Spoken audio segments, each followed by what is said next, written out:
years had passed since the initial outbreak of the unknown virus, an epidemic that once reduced the Tohoku region of Japan to a graveyard of abandoned cities and silent streets.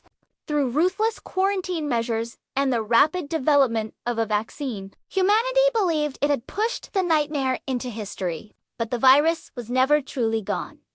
It returned without warning, more aggressive, more relentless. Those infected were no longer just sick. They became feral, violent, driven by an uncontrollable urge to attack the living. Amid the chaos, a small group of survivors managed to escape infection by fleeing through a hidden underground tunnel beneath their former school. The passage was narrow, suffocating, and endless, but it was their only chance at survival. With dwindling supplies and no clear destination, they pressed forward, driven by desperation and the fragile hope of finding safety.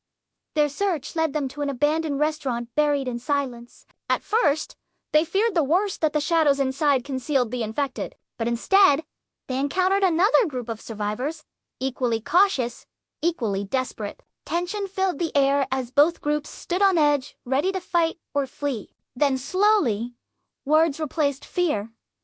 After a cautious exchange, the two groups realized they shared the same goal. They merged into one, combining their strength, knowledge, and resources. Stories were shared. For a brief moment, in the dim light of the restaurant, they felt something almost forgotten.